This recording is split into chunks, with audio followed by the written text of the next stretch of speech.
listening to the Today's Mama podcast with your host, Rachel Hersher. Hey, I'm Rachel Hersher, a mother, an entrepreneur, and a perpetual question asker. This podcast is all about how we care for the things that we care about the most.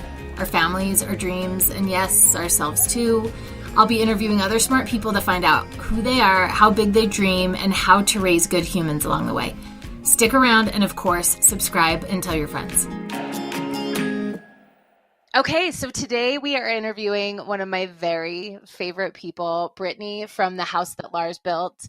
She literally, her business and her website is rainbows and flowers, and it's my favorite thing in the world, especially when she plays her recorder on Instagram. I'm obviously understating what she does, but she's one of my favorites, and she's one of the most beautiful destinations on the internet. But from that, Brittany, I'm going to let you tell us a little bit about what you do. Talk to me. Sure.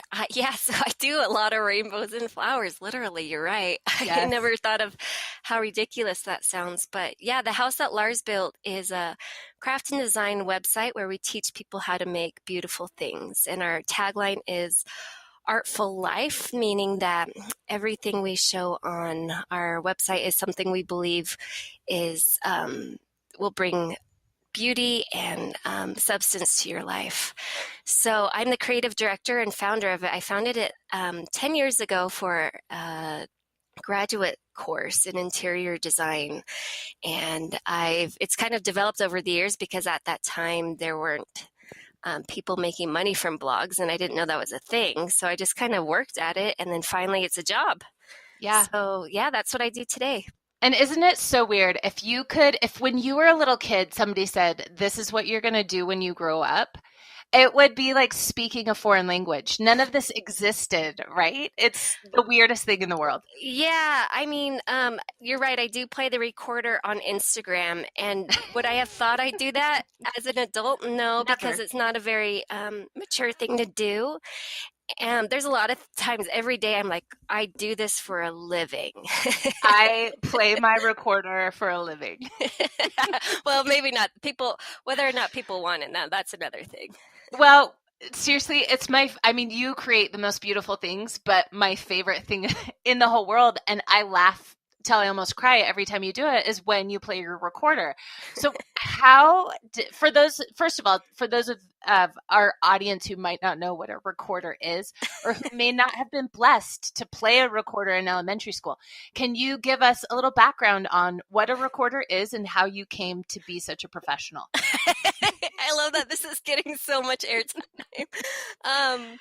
Okay, a recorder is one of those plastic, people also refer to them as a flute, but it's those plastic things where you hold it down from your mouth and it's got holes that you cover up.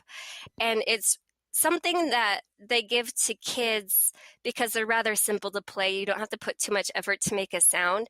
It does take a little more effort for it to sound a little bit better than, just blowing and sounding really hideous. But I did take recorder. So you finessed it a little bit. It's not just like, if you're at home, you can't just pick up your recorder and play like Brittany. Okay, let's just leave that on the table. Well, so I did take recorder lessons as a child with Miss Lucy.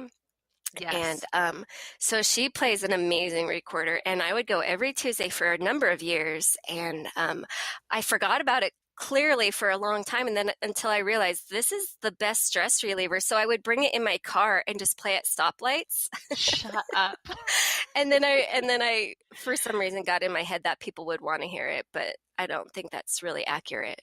So you would pull up to a stoplight and you'd be like, this is a long light, and you would reach down into your holster and pull out a recorder and just start busting out a tune. Yes. And I think part of it is I love the challenge of multitasking. Like, how can I fill this plain moment with something that otherwise wouldn't be plain? I think that's a part of it. Like, oh, what can I do? So I think I like that challenge. And also, it's just sometimes I like to play the game like, oh, can I play this song on the radio on the recorder? So it's another challenge for me. I love you so much.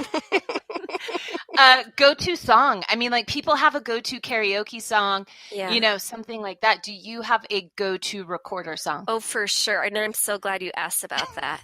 So the recorder is limited because it can't play sharps and flats very well, and it doesn't have a lot of octave range. So My Heart Will Go On by Celine Dion is probably the best one for it. And if And someone so asks me much to play, drama in there's a that. lot of drama, and I feel like people can really get into the feeling of the song on the Yes. recorder. And any others? Any others? I feel like I cut you off. Oh, yeah, thank you. I do keep a running list on my phone of great recorder songs. I like a little Phil Collins in there. I like a little Prince, and I think Michael Jackson's PYT is pretty fun too. I'm so happy inside right now. You know what I think? I think we're going to need to do another episode where I do come to your studio and maybe, I work on my recorder and we could do a duet. Yeah, I think that's a wonderful idea. I'm so glad you've tapped into this wonderful resource. Yes. I can teach you a lot of things. Well, you've had a backup band before. Yeah, so my brother lived with me for about a year and a half, and he plays the guitar. And so every Friday night for a few months, we would play concerts on Instagram Live. And we wouldn't rehearse. We would just kind of go at it. And so it was really terrible. And wonderful. And slash, well, some would say wonderful. Most would say really hideous. So much happiness wrapped up into just a little plastic recorder. Whoever knew? So siblings, you've got a brother. How many kids in the family you grew up in? There are 4 children, and I'm the oldest. So I had my brother. I have a brother living in California. My brother was living with me for a while until he moved to Texas right before baby was born. And then I have a sister in California who's having a baby in August. So fun. So you're an oldest. I too am an oldest, which I think is that explains so much. It's clutch. Like we're in a really sweet spot. Yeah. Why do you think that? Basically, I believe that I am my parents' favorite. Do you believe the same thing? Oh, this is a very loaded question. I know. Let's hope that none of our siblings will listen to this. No, I think they love all of their children equally, but some of us are a little bit easier than others. Preach, sister. No, I liked being the oldest. I feel like, well, there's 2 parts to it. You're always doing things first, but your parents are still figuring things out with you. So I feel like my rules were a little stricter. And then by the time you get to the younger kids, it's just like raised by wolves. And I know I do the same thing. Did you feel that way? Yeah, I wouldn't say my parents had a lot of rules in general. So I don't really, and I was pretty obedient to whatever did exist. So had there been rules, I would have loved them probably. And I was probably inflicting rules on my siblings more than my parents were. But I can see that they did mellow, or at least I can see them mellowing out for my younger siblings in different ways other than rules, maybe more in temperament and things to get mad at. But yeah, I think I can't really remember any specific rules in our house, to be honest. Which is amazing. So that brings me to a question I've been dying to ask, because you are so you, and I love it. And not everybody maybe gets to that point in their life when they're just, playing their recorder, crafting rainbows, living their best life. So my question is, what did your parents do right? Because I'm hearing, to me, part of it is maybe it wasn't a totally strict household where you did have a lot of freedom and creativity. So you weren't really hedged in, but what would you say your parents did right?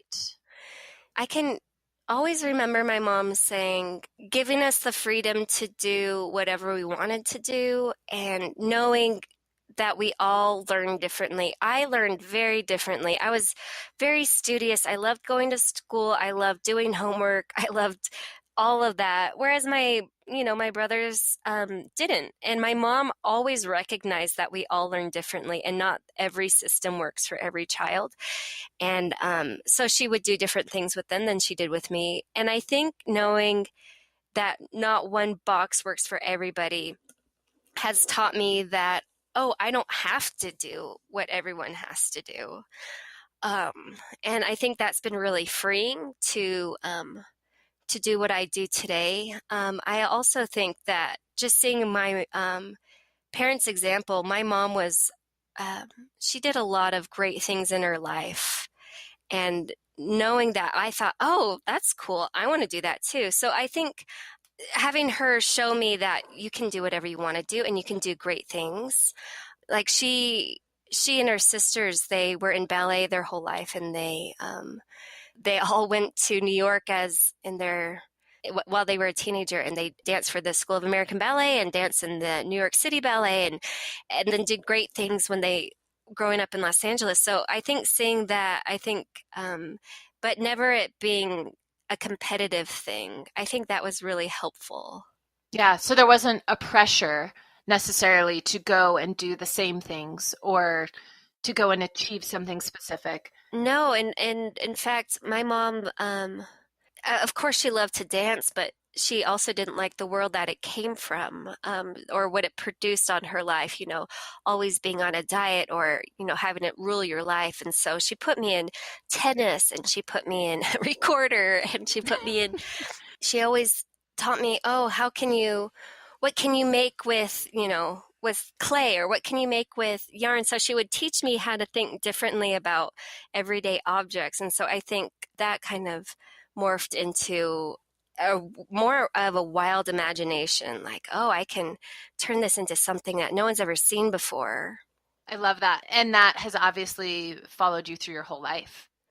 Yeah, and I still come back to the things she taught me, and because even now she's wildly creative, and she can look at beautiful things and think, oh, you can turn this into that, and that's what I find myself doing for work. It's like, oh, we have to make a project for this company. What can we do? How can we think differently? I employ the things I learned as a child every single day. And they're beautiful. So I absolutely love that. Another question I have for you, and it's a lengthy question, so bear with me. On our first episode of the podcast, I asked our guest, it was Angela Santamero. She's the creator of Blue's Clues and Daniel Tiger's Neighborhood. And she grew up on the East Coast and with an Italian family. And I asked her what her Ratatouille was. And Ratatouille, it's a nod to the movie about the rats who are chefs, which, have you seen that? I haven't. Oh, I forgive you. So I'll just give you a little bit of background. So, and I'll put a link to the scene in our show notes too, but there's a short clip at the end where there's this really grouchy food critic, and he's won over by this little rat chef that he doesn't know is a rat chef, because the meal that was made for him basically transported him back to his childhood. So he smelled his food, he tasted it, and it took him back to this little like French cottage where his mom had made him ratatouille, and it took him back in time. So that's where that word comes from. When I say, what is your ratatouille? What is the smell or the taste of your childhood? What do you run across that just takes you back to when you were a little kid? I think I'm trying to remember the name of that tree. And I remember those trees were all around our neighborhood. And I remember being free as a child and just roaming. On the side of our house, there's a canal next to our house, and we would just there was a fence, but somehow we escaped into it. And there were all these trees that I also can't remember the name of.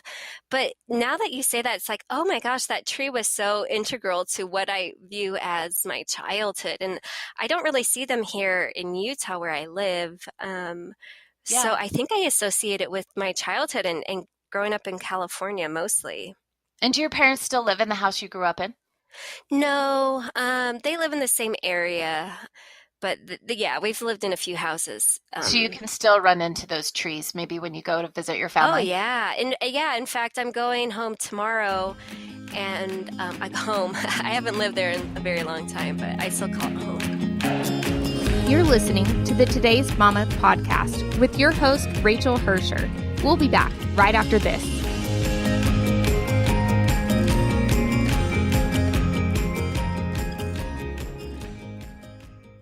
For breakfast, you ate one stale goldfish you found in the car seat. Your hair is still sticky from last night's applesauce hands. You have to pick up dry cleaning, go to the store, unclog Mr. Fuzzy from the toilet, and then get the kids from school. You deserve something easy. Now you can automatically create 60-page photo books straight from your phone's camera roll and social media for just $10 with free shipping. Time flies. Hang on to every weird, wild moment with Chatbooks. And now back to the Today's Mama podcast with your host, Rachel Hersher.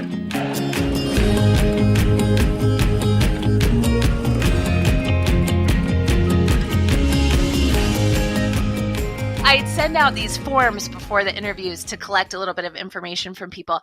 And you mentioned a Danish pudding that you make at Christmas, maybe. Talk to me about that. Does that smell like Christmas for you? Or so I will clarify this and say that I don't make any food. Like, I haven't made baked or cooked or anything in maybe 5 years. I support you so much. Thank you. My husband is from Denmark. We met in Denmark. We got married in California, and then I moved to Copenhagen to be with him. And I discovered the magic of Danish Christmases. And I mean, truly magical. It's so cozy. Denmark is cozy in general, but because everything's like small and intimate, and so they do Christmas really well. But this Danish pudding, I probably shouldn't even say it in Danish because I'm so terrible at it. But none of us will know.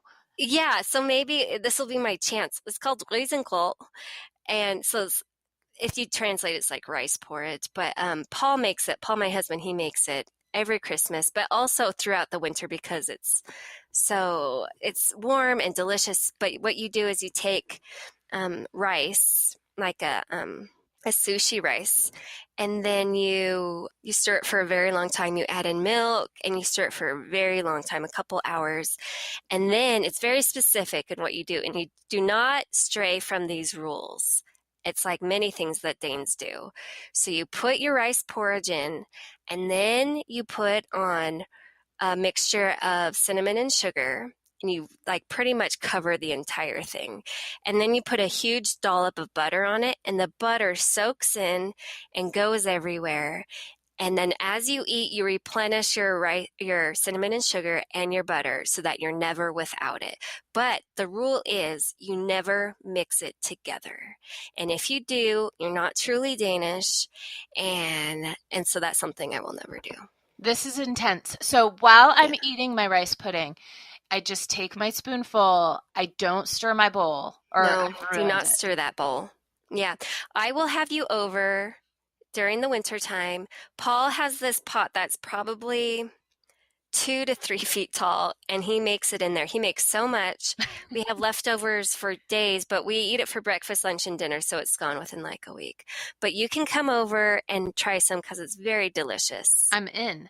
And I feel good that I kind of know the rules going in because I would hate to kind of dirty rice. You know what? I would tell you the rules again because I want to make sure that you are eating this correctly. And most people, at least in Denmark, they use it as a meal. Here, people think because it's sweet, it's a dessert. No, it's a meal. And all day, every day. All day, every day, yes.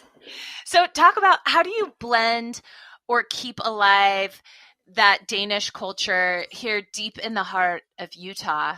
How do you do that in your little family? Well, you know, it's funny. I think a lot of people in Utah identify as being Danish. We've got a lot of Scandinavian. So my husband found out that he's quite Danish. And somebody told him who was Danish, like, oh, if I saw you in the streets of Denmark, I would think you were a Dane. And that's really gone to his head. Like, he super thinks he's legit Danish and that he embodies the spirit of Denmark, yet we know nothing about Denmark. And I think I do the same thing with Sweden because my ancestry is very Swedish, but like I've never even been, you've been to the places. I mean, I don't know. Talk to me. You know what? have been accused of also looking Danish or Swedish. And I thought that would be helpful when I moved there. Like, oh, I look the part, I must feel the part.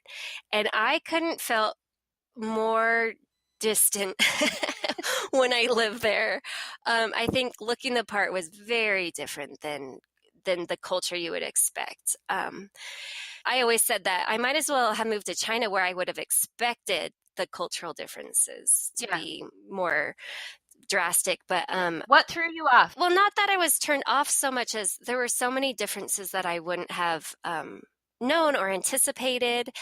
I think here in America, because I think a lot of us have moved here as immigrants, basically, at different timelines. I think we had this like, oh, come to my house and let's get to know you. And there it's a little bit, it takes a while for people to get to know you, or to remember that you exist. And to be invited to someone's house is a really big deal, because their homes are this very important place. Like, that's where your home is, your castle. And I lived there for about 3 years, and I think people started to notice who I was after about 2 years. And at that point, I was really tired of trying to make friends. I was reaching out. I would look in design magazines and email and call people whose design style I really admired. And I said, hey, I'd love to work with you. Can we get together? I was a little bit desperate to make friends with people, so I would try anything. And it worked a couple of times, but for the most part, it was really challenging to make friends. And I'd say that was the biggest challenge. But here in Utah, getting back to your question, we don't have to get into my therapy session. No, I think it's so interesting because, and you know what, we'll get back to Utah in a second, but do you think, well, first I'd say, I think we romanticize moving away a lot. And we see other people online doing it, all the things. And I think, oh, I should pick up my family and leave to another country. And nobody really talks about those, the harder intricacies, the pictures that show up on Instagram of your living abroad, for most people look really magical, but there are big differences to think about. Truly. Yeah. I think there's a difference between traveling, like, oh, I'm going to travel to this beautiful spot and take pictures, and living in your own cultural world while experiencing this new land. I think that's different than actually moving. And moving to a place involves assimilating and learning the customs. And a lot of the times the customs don't collide with your own customs. But it takes a while to realize that, oh, that is a custom. That's not you being rude. It's like, oh, that's normal. Yeah. And I think Instagram, social media can be very surface oriented, and we want to show our best. So we don't always talk about the hard things. I started social media while I was living in Denmark, and a lot of people said, oh, you made it look so amazing. I never would have thought that it was a challenge for you living there. And I thought, oh, I wasn't hiding things. I just don't want to, I want to try and make this a positive experience for myself as well. So yeah, and we're not often going to post like a depressed selfie of us in a cool Danish apartment. Right. It's not going to make the cut, but no, I want to show pretty pictures myself. But there's a lot of things involved, whether it's legal issues. Like for me, moving to Denmark, it's very challenging to move there as a foreigner. So there were a lot of legal issues that are not very fun. And it kind of discouraged us from wanting to live there, which is why we moved back. But there's a lot of challenges that are involved with living abroad. Well, now, has your husband, Paul, had any culture shock or challenges living here in Utah, of all places? Is there anything that's been hard for him about coming over here? Oh, sure. And it gets crazier by the day, too. And for Americans as well, right? It's like, oh, I wouldn't mind moving back to Europe right now. I think that'd be pretty great. But yeah, I think there's always, in fact, I think we have the America versus Denmark conversation every single day. Like in Denmark, they don't do this. They would never do this, you know. But when I was in Denmark, I would say, in America, they never do this, you know. But what I like about it is that it's forced me to view what does work and what can I take with me that I think works really well in this new country. There's pros and cons to every place, but I think it's made me a more well-rounded person, I think, in general, because I can view things differently. My sister just recently got married about a year ago to a man that he grew up in Germany. And he's been in the US for probably 10 years, but he's having culture shock now that they're having a baby and seeing what baby showers are over here. And he is like not totally freaking out, but like overwhelmed by the amount of stuff that comes with a baby. That is not how the game is played in Europe. And he's like, I need to like call UNICEF and donate so much of this stuff. It's so overwhelming to him, the amount of stuff we attach to everything.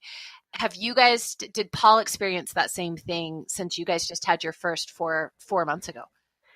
I think to a certain degree. I'm not sure he was fully aware about how it was to have a child there in the first place, but I think there's certain things that Americans were super overprotective about, a lot of things, like how paranoid we are about getting our children to school. Like in Denmark, they kind of just say, okay, go to school now, and then the kid goes on his own to school, you know, at a certain age. Yeah.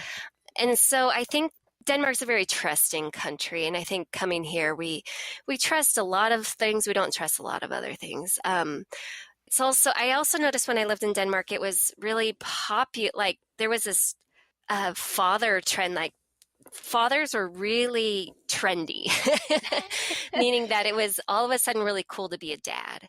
And I thought that was really nice to see. Hopefully not a trend so much as a long lasting, you know, trend. But Paul's really, I think, really been looking forward to being a father. And so he's like making the baby food because he's unsure of what American companies put into these baby food jars, you know. Yeah. So yeah, I think he's aware of certain things, and we both were unaware of a lot of things because we had never been parents. But I think Americans like a lot of stuff too, you know, as far as like, do we have all the right baby gear? But in Denmark, it's, you know, you don't need all that stuff to have a baby. We've been doing this for a long time, thousands of years. Yeah, there's definitely a lot of stuff that comes with it. And let's talk about your little boy, Jasper, right? Yes. Is 4 months old. So yes. You are in the thick of new parenthood. First of all, are you sleeping? You know what? He's been kind of sleeping through the night since the beginning. What? I mean, there's an occasional rare blue moon where where he would wake up and want to feed. But I think for the most part, he's been pretty good. Hashtag blessed. Hashtag blessed. I will say that. I mean, for some reason, it's like, I still find myself not getting enough sleep just because, then I can finally work once he's asleep. So I don't, for other reasons, I'm up and I don't get enough. But I think for the most part, he's a pretty good sleeper, thankfully. Yeah. Well, congratulations, not only on having him, but also having a great sleeper. Yes. No, I feel very lucky because I don't think I could run a business or do a job if that didn't happen. I can see how that would be truly terrible. Well, let's talk a little bit too about just the path to having this little buddy of yours. I know on social media, you've talked about the fact that you had a miscarriage. How long ago was that? I had a miscarriage in 2016. So about 2 years ago. Yeah. And then did you struggle to get pregnant after that? Or what was the whole process for you about having a miscarriage? Yeah, well, I mentioned earlier, we had been married for quite a while, like enough to for people to start questioning, do you guys want children? Although in my experience, people have always been really tactful and nice, but I knew I wanted a child when I felt ready, because otherwise, Well, first of all, I was supporting our family, and I knew it would take a toll, and I needed to be prepared for it, both financially and mentally and all those great things. So I finally realized, okay, I would love to have a child. And then it didn't happen for a little while. And then when we finally got pregnant a couple years ago, I was so stoked. And I thought, great, well, this is going to plan now. When I had my miscarriage, I thought, I guess it's not how I wanted it to happen. And you don't have control over miscarriage. And so I think it was just a really humbling experience, because I realized you don't always have control over how you want your life to go. And one of the most powerful parts to that experience was I felt really strongly that I should share my experience. And once I did, it was a very healing process for me. And I learned about so many, dozens and dozens and dozens of women who've had similar experiences. And I didn't realize how common of an event it was and how traumatic it can be. And it's something we don't address. We don't really talk about it. And I wish we did, because I think we find strength when we do address these issues. And it doesn't need to be a taboo subject. It needs to be shared in order to grow and learn how to treat each other better. Yeah. Yeah. We don't talk about it enough. And then when we do talk about it, I think sometimes we don't know how to react or how to support somebody. You're listening to the Today's Mama podcast with your host, Rachel Hersher. We'll be back right after this.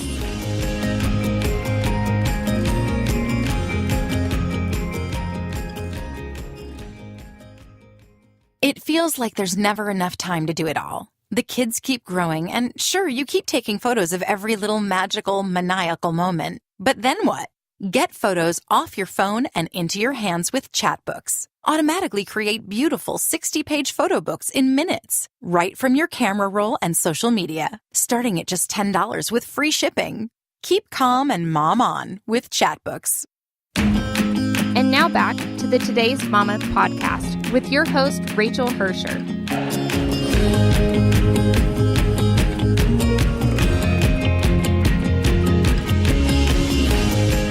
What's the best thing somebody did for you, or what helped you the most when you were working through that miscarriage? I was completely shocked when people started to bring me meals. Yeah. People in my neighborhood, people from friends from hours away, they came and delivered us food.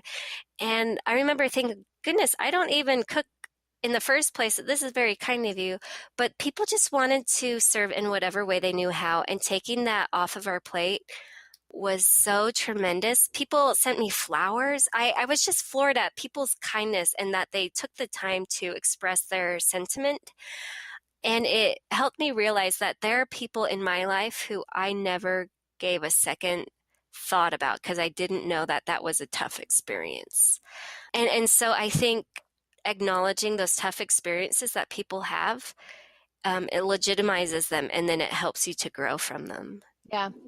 So I had a couple miscarriages after my third. So we've got 3, and then we tried for a 4th, and it didn't ever work out. And I didn't want to talk about it because I felt like it would make other people have expectations of me or wonder what I was doing next. Does that make sense? So what are you doing now? Yeah, what are you doing now? Or are you still trying? Where are you at? Oh, are you going to adopt? Yeah. Oh, okay. What you going to do? Oh. And so I kept that pretty locked down for a while, and I had multiple miscarriages. And it wasn't until I think I was all done and settled about what I knew I was going to do, which was to be done. You know, we have 3 happy, healthy kids, and it was okay. It wasn't until I had got to that point where I was ready to say, yeah, I had a bunch of miscarriages and it totally sucked. And so I think everybody's so different. Everyone's so different, and you don't have to talk about it if you don't want to. It's just, I find it so helpful personally, and to know what people are going through. I just wish we wouldn't create these expectations, like you said, like, oh, so what's your plan now? I think like we should just address our concerns or address your sadness and say, I'm so sorry. What can I do? And I think that's the biggest lesson I've learned is just acknowledging, being there for somebody and letting them lead from there. Yeah. And you said something that it went through my head when this stuff was happening, when you said, we look at life and we say, this is the plan. And things seem like they're going to plan, but then life doesn't really go to plan. And you're like, hey, this isn't how I thought it would work out. In my mind, I was like, we'll have 4 kids, 2 boys, 2 girls. Here's how it's going to lay out. And for me, most things in life, even though I've had a lot of really hard things happen, I could always say things always work out, and I found a way for it to really work out. But with a miscarriage, I think it was one of those things in life that I said, yeah, I don't know that I'll ever be okay about it. I will be okay, but this thing will never be okay for me. It didn't go the way I wanted it to go. Yeah, I think I've been really lucky to have a lot of my friends had babies a long time ago, so I've heard a lot of their stories. I had a friend who lost a child, and I think hearing of her experience helped me to realize that we don't always have control over those things. And yeah, I think you're right. It may never be okay. This happened to her for 5 years ago, and she still talks about it, and she's still, I think she's come to peace with where she's at, but it's still a traumatic experience that she experienced. That's just it. We don't have control over those things.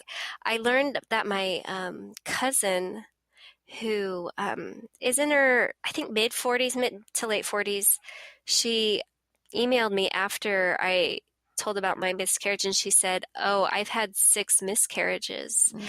And to me, that she doesn't have any children, and I always assumed that that was a choice she made, but then I realized, oh, that wasn't a choice she made. Yeah. She wanted to have children.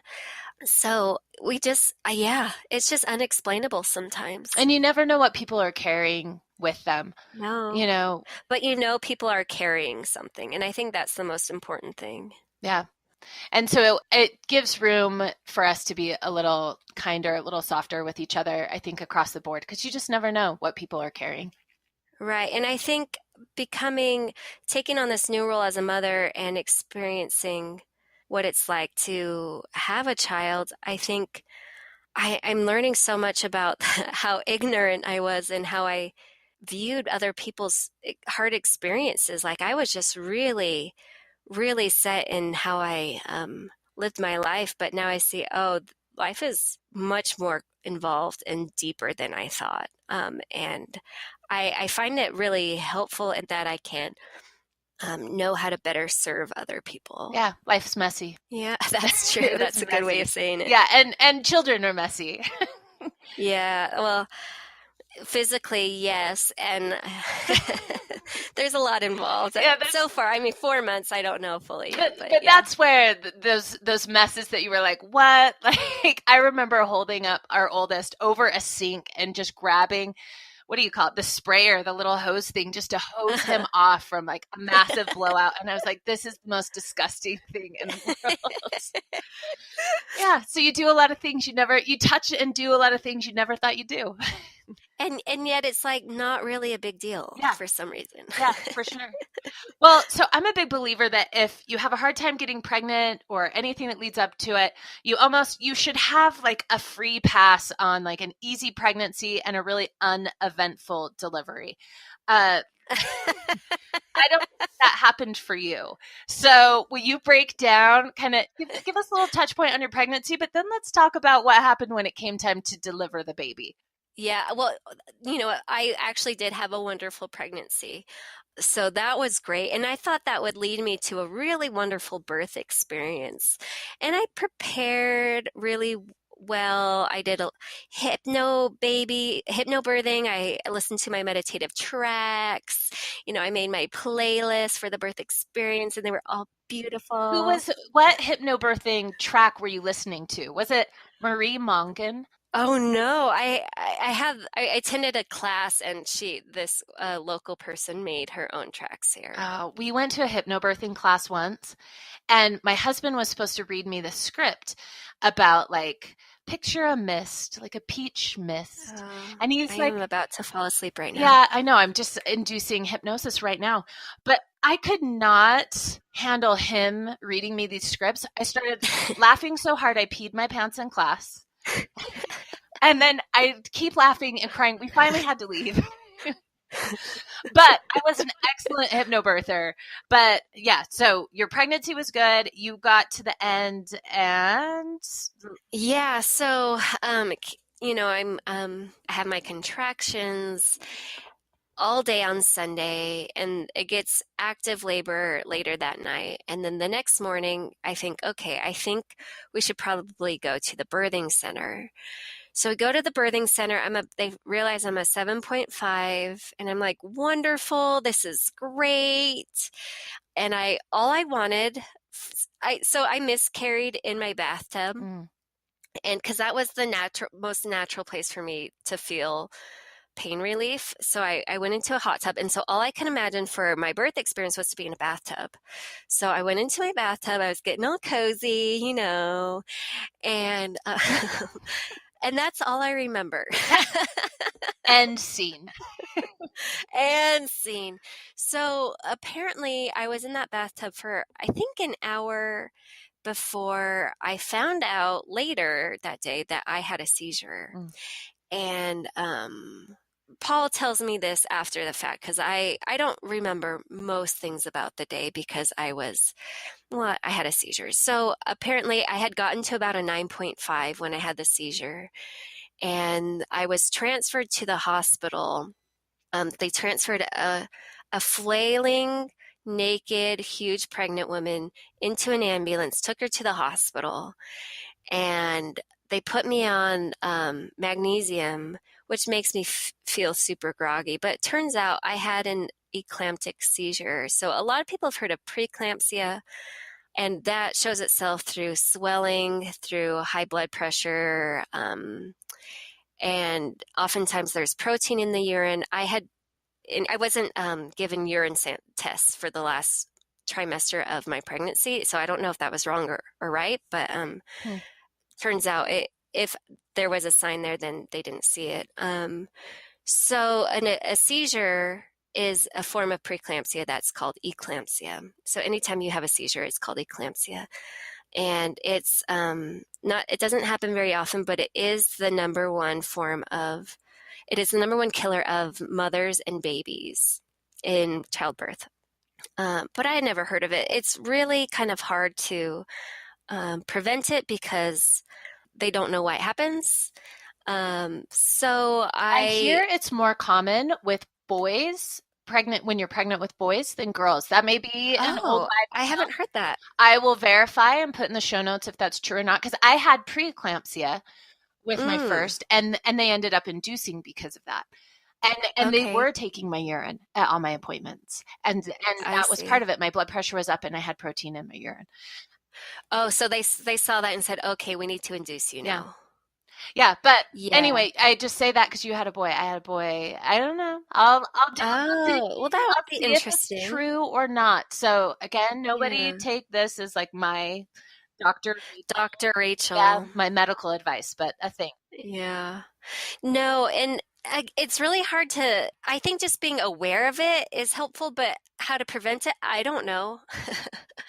Yeah, I think it's about catching it. I ended up I got swollen the last few weeks of my pregnancy, but that's not always a sign of preeclampsia. So that's not really helpful. So you wake up on the table. I wake up in a hospital room and I'm thinking, okay. And then they ask if I want an epidural, and I say, sure, I would love to deliver this child. They explain what had happened, and at that point, I'm just wanting a safe, and I'm trusting their opinion. Like, I just want a safe delivery, ideally no cesarean. Yeah. And somehow I was able to deliver vaginally. So I don't think that's super common. A lot of people who have preeclampsia, they have to deliver early through an emergency cesarean. So I just felt really lucky to deliver vaginally, and he was healthy. Afterwards, there was, meconium in his stream, so they had to take him to the respiratory unit. But and then my recovery was pretty.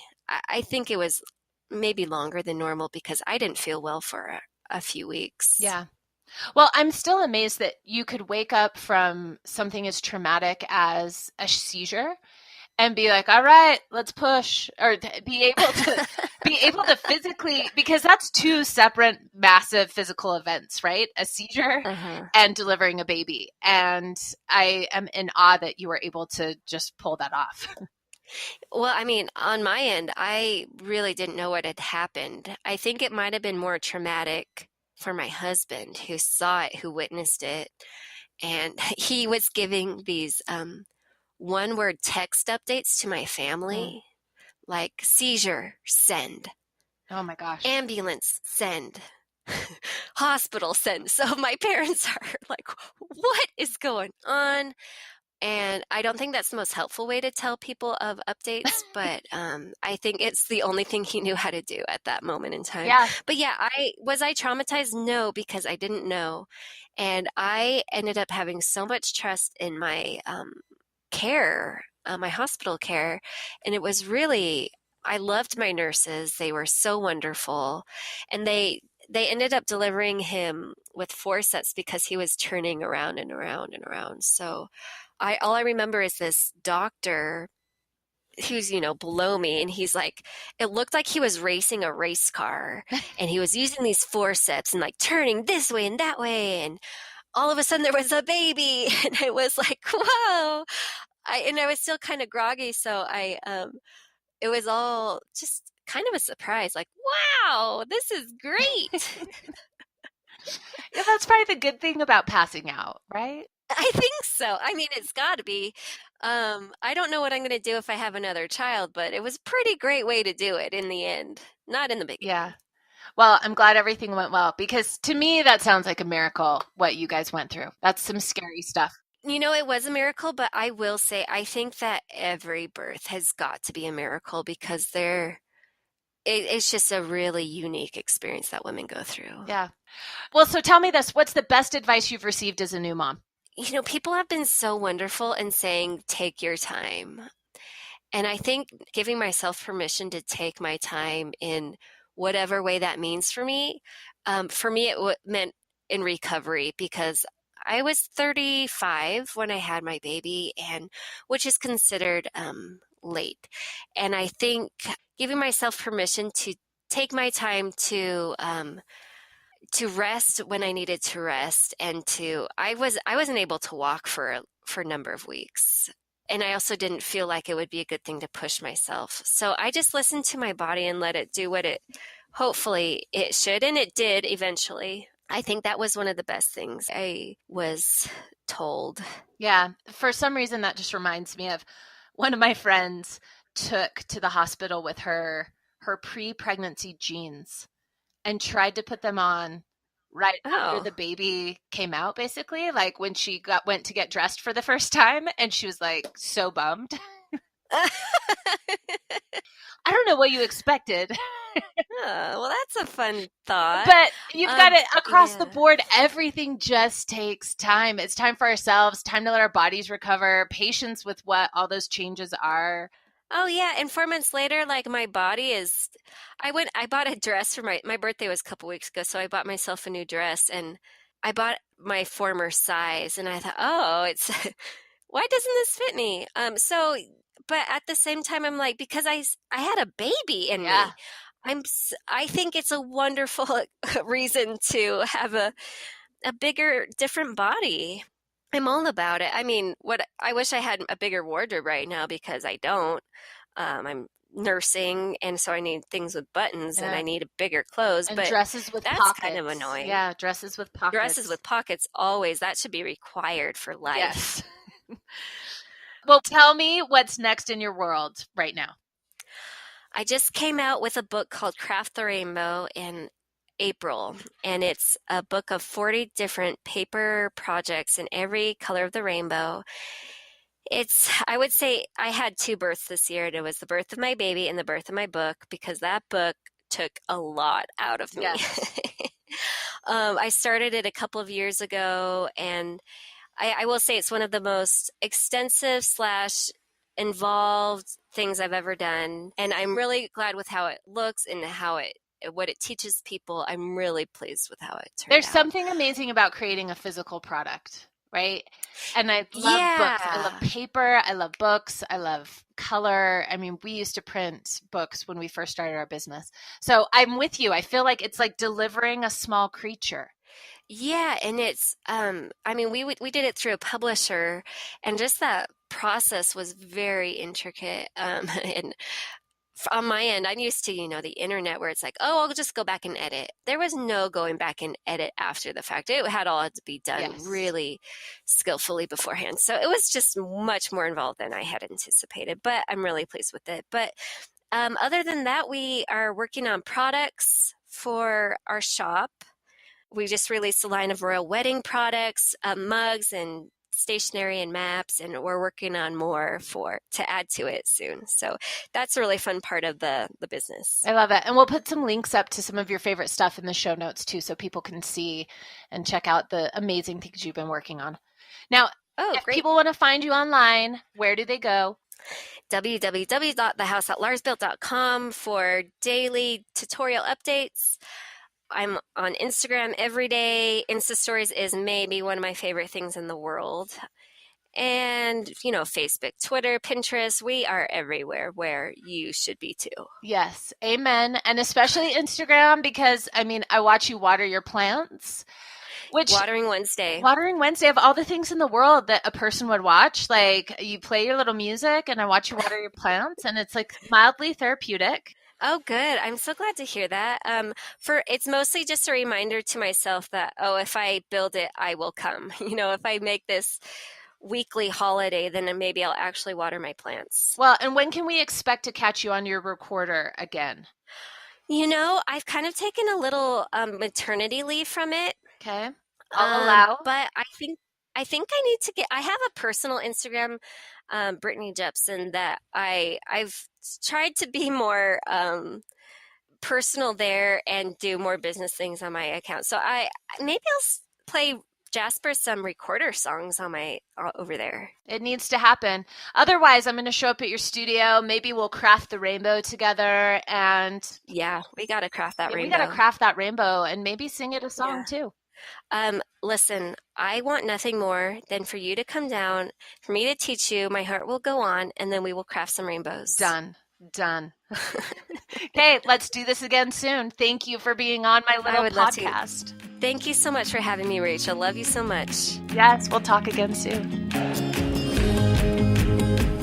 As promised, I've obtained the Danish rice pudding recipe, Brittany's top recommendations for places to visit in Denmark, a huge flower backdrop tutorial that is the cutest thing since sliced bread, and we're giving away a couple copies of Brittany's book, Craft the Rainbow.